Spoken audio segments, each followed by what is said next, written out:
టైమ్స్లో మేము ABC juice తాగడం అయితే అలవాటు చేసుకున్నాము.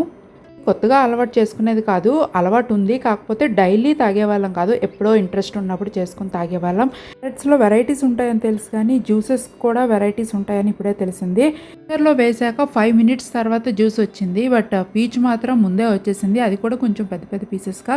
నా దగ్గర ఆల్రెడీ పాత క్యారెట్స్ అయితే ఉన్నావు, అవి కూడా వేసాను. బట్ అప్పుడు ఎక్కువగా వచ్చింది, తర్వాత అనిపించింది ఓకే క్యారెట్స్లో కూడా ఇన్ని వెరైటీస్ ఉంటాయని. అవి అయ్యాక బీట్రూట్ అయితే వేసుకున్నాను. సో క్యారెట్తో పాటే ఆమ్లా కూడా వేసుకున్నాను. యాపిల్ బదులు నేను ఇక్కడ ఆమ్లా, జింజర్ అయితే యూస్ చేసుకున్నాను కొంచెం ఫ్లేవర్ కోసం. ఓన్లీ కావాలి అనుకుంటే యాపిల్ కూడా వేసుకోవచ్చు, యాపిల్, క్యారెట్, బీట్రూట్. ఇక్కడ నేను ఆమ్లా, జింజర్, క్యారెట్, బీట్రూట్ అయితే వేసుకున్నాను. ఈ విషయం మా వారికి అయితే చెప్తున్నాను. ఈసారి అయితే రైతు బజార్కి వెళ్ళే క్యారెట్స్ తెచ్చుకోవాలి సూపర్ మార్కెట్స్లో కన్నా. క్యారెట్స్ నుంచి వేస్టేజ్ ఎక్కువ అనిపించింది. సో ఇంకా సపరేట్గా వేరే ప్లేట్లో వేసుకొని డ్రై చేసి ఇది పౌడర్ చేసుకుందాము అనుకున్నాను.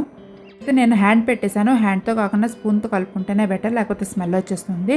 సో ఒక బాటిల్లో అయితే స్టోర్ చేసుకున్నాను. ఓన్ తాగొచ్చు, నేనైతే కొంచెం వాటర్ యాడ్ చేసుకున్నాను. చెప్పాలంటే మొత్తం మిక్సీ చేసుకొని తాగితే ఇంకా మంచిది, కాకపోతే మనం అలా తాగలేం కాబట్టి నేను ఈ ప్రాసెస్ అయితే ఫాలో అయ్యాను. డైలీ బిఫోర్ టీ అయితే తాగుతున్నాము, ఇది మా రెగ్యులర్ హ్యాబిట్ అయితే అయిపోయింది. సో పాపకు కూడా ఇక్కడ అలవాటు చేస్తున్నాను, బట్ ఫస్ట్ టైం కదా, పాపకు అయితే నచ్చలేదు. టేస్ట్ కోసం లెమన్ అయితే యాడ్ చేశాను.